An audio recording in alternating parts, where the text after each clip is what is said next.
இதெல்லாம் உன் மூக்க உடைக்கிறதுக்காக போன பவுன்சர். என்னோட பாருக்கு சச்சின் டெண்டுல்கரே ஆடி போயிடுவாருன்னு பார்த்துக்கிய.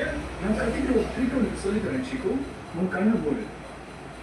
இப்போ உன் கண்ணு பால மட்டும்தான் பார்க்கணும். ஆனா என் கண்ணுக்கு எதுவுமே தெரியலையே. உன்னோட வெளிக்கண்களை மூடிக்கிட்டு உன் அறிவு கண்களை தர உன் மனசு ஒருங்கிணைப்படுத்தி வாழ்க்கையோட அசைவுகளை கவனி.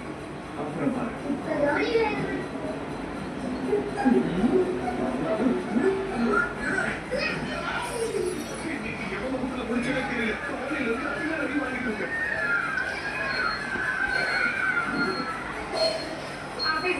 பாதுகாக்கப்பட்ட இடத்துல யாரோ 2 பேர் போயிட்டு இருக்காங்க.